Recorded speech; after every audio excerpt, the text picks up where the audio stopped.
शिव पुराण अध्याय 3 शिव तत्व और लिंग रूप की स्थापना का रहस्य। अब हम सुनने जा रहे हैं शिव पुराण का तीसरा अध्याय, जहां भगवान शिव अपने लिंग रूप की दिव्यता और रहस्य को स्वयं प्रकट करते हैं। यह अध्याय हमें समझाता है कि शिव क्या हैं और क्यों वे लिंग रूप में पूजे जाते हैं। भगवान विष्णु का प्रश्न, शिव कौन है? अध्याय प्रारंभ होता है भगवान विष्णु के प्रश्न से। वह भगवान शिव के समक्ष विनम्र होकर पूछते हैं, हे देवाधिदेव, कृपया बताइए कि आप कौन हैं? आपका यह प्रकाश स्वरूप क्या है और क्यों इसे लिंग कहा जाता है? शिव का उत्तर, मैं ही शिव तत्व हूं। तब भगवान शिव मुस्कुराते हैं और कहते हैं, हे विष्णु, मैं कोई एक शरीर, कोई देव या कोई विशेष रूप नहीं, बल्कि संपूर्ण ब्रह्मांड में व्याप्त एक चेतन तत्व हूं, जिसे शिव तत्व कहते हैं। मैं न आदि हूं न अंत, मैं न उत्पन्न हुआ हूं न समाप्त होता हूं।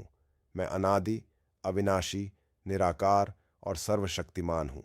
शिव बताते हैं कि जो दृष्टिगोचर नहीं है, जो शब्दातीत है, वही परब्रह्म है और वह शिव है। फिर शिव कहते हैं, जो प्रकट न हो, जो स्वरूप रहित हो, वही लिंग कहलाता है। लिंग शब्द का अर्थ है संकेत, प्रतीक, उत्पत्ति का मूल।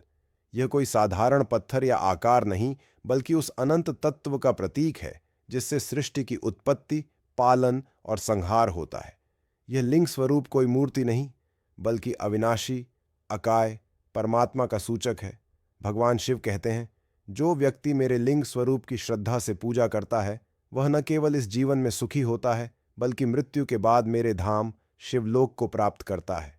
लिंग पर जल, बिल्वपत्र, दूध और धूप अर्पण करने से समस्त पाप नष्ट हो जाते हैं।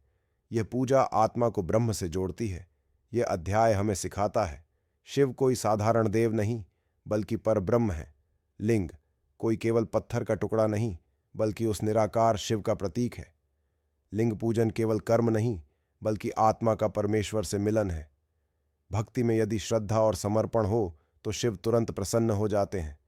तो साथियों, अब जब आप शिवलिंग के समक्ष खड़े हों तो केवल आंखें बंद करें और उस अनंत अव्यक्त शिव तत्व को अनुभव करें, क्योंकि शिव हैं सबके मूल, सबके अंत और सबके बीच।